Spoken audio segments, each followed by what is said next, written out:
Yeah, Vampire Castle kind of goes through this, but I don't know.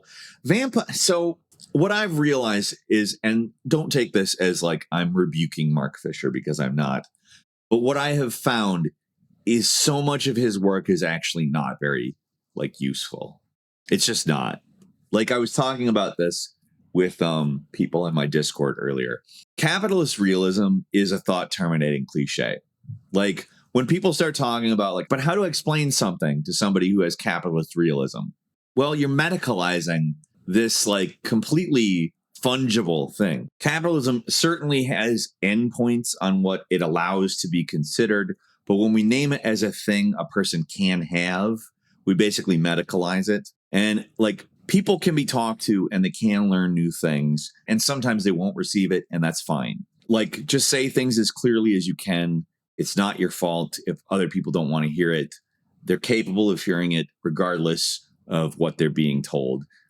They're also capable of rejecting it, and that's fine because that's what a human being is allowed to do. Capitalist realism disincentivizes us from explaining things plainly because it starts making us think, well, how do I explain this in a magical way that suddenly changes a person's entire worldview? Which you can't do that.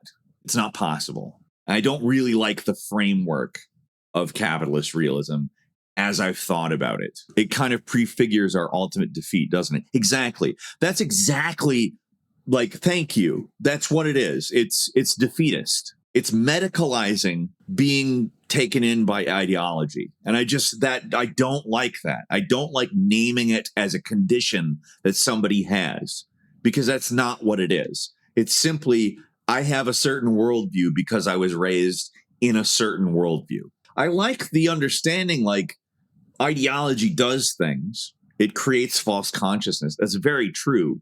But I don't like what Mark Fisher is doing, which is ultimately medicalizing not understanding that things can be different than capitalism. I also don't like the Vampire Castle, if I'm completely honest. Like, it's good that he named it, and it's good that he wrote that, because in many ways it did influence me. But the analysis that I've come up with, the Society of Subscriptions, it's very different from his analysis. Like, I bring it back to market ideology and consumer demographics and fandom. There's a very specific set of dynamics that I address. And I certainly wouldn't be paying attention to those things if not for the Vampire Castle, but his analysis really isn't helpful. He basically just analogizes it to religion and priests, and it's like, that's not really how things work. That problematizing kind of ties back to this. People aren't said to be doing racism or transphobia. They're said to be ontologically a racist or each other. That's 100. You are exactly correct. Exactly. They medicalize these people. They medicalize transphobia and racism and bigotry of other types. I do kind of want to write about Mark Fisher being wrong. He's not like wrong in the way that like he's denying a thing that is real, but he's wrong in that he's identified something that's real and medicalized it. I think it's counterproductive, and it ultimately, like, if you get on Twitter and you see like leftists talking, but capitalist realism, and it's like, no, like, it's a thing that they use to tell themselves that you can't talk to people because everybody is infected with this capitalist realism. If only they can vaccinate people from the capitalist realism. Like, that's really what it is. They want people to be perfect out of the womb. And if they can't have that, which they can't, they want to be able to inoculate people against the bad ideologies like capitalism, neoliberalism, and all of that. And that's not how things work. You can't be untouched by these things. Your world was created by these things. You live in that world. And as such, if Huel wants to sponsor me, that's fine. What's not fine is if I started changing my content in order to get Huel sponsorships, which I'm not going to do.